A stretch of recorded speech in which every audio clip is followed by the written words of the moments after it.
নতুন মুখ আসার সঙ্গে সঙ্গেই মেগা সিরিয়ালের পুরনো মুখদের হারিয়ে ফেলি আমরা। তেমনই একটা মুখের নাম তিতাস ভৌমিক। একের পর এক ধারাবাহিকে সকলের নজর কেড়েছিলেন তিতাস।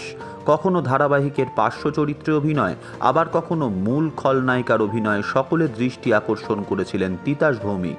ভুলে যেও না, ঘরে ফেরার গান, তারে আমি চোখে দেখিনি সহ একাধিক ধারাবাহিকে অভিনয় করেছিলেন এই জনপ্রিয় অভিনেত্রী। কিন্তু তার অন্যতম জনপ্রিয় মেগা ধারাবাহিক তোমায় আমায় মিলে, সেখানে তার চরিত্রটির নাম ছিল কাকলি। হাসি মুখে দুষ্টু মিষ্টি ভাবভঙ্গিতে নায়িকার বিরুদ্ধে করে যাওয়া একের পর এক ষড়যন্ত্র নজর কেড়েছিল দর্শকদের। এরপরেও জয় বাবা লোকনাথ, সন্ন্যাসী রাজা ধারাবাহিকেও অভিনয় করেছিলেন তিনি। শুধু ধারাবাহিক নয়, তাকে দেখা গেছে বড় পর্দাতেও।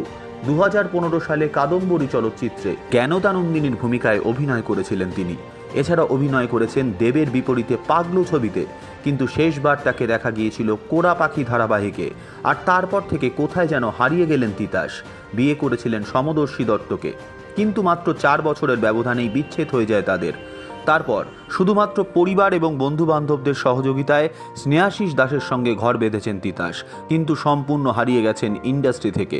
কোথায় হারিয়ে গেলেন দেবের ছবিতে অভিনয় করা এই বিখ্যাত অভিনেত্রী? সকলেই আবার তাকে ক্যামেরার সামনে দেখার জন্য মুখিয়ে আছেন। এই ধরনের আরও ভিডিও পেতে এবং এই মুহূর্তের সময়ের সঙ্গে আপডেট থাকতে এখনই সাবস্ক্রাইব করুন সময়বৃত্ত টাইমলাইন ক্রিয়েশন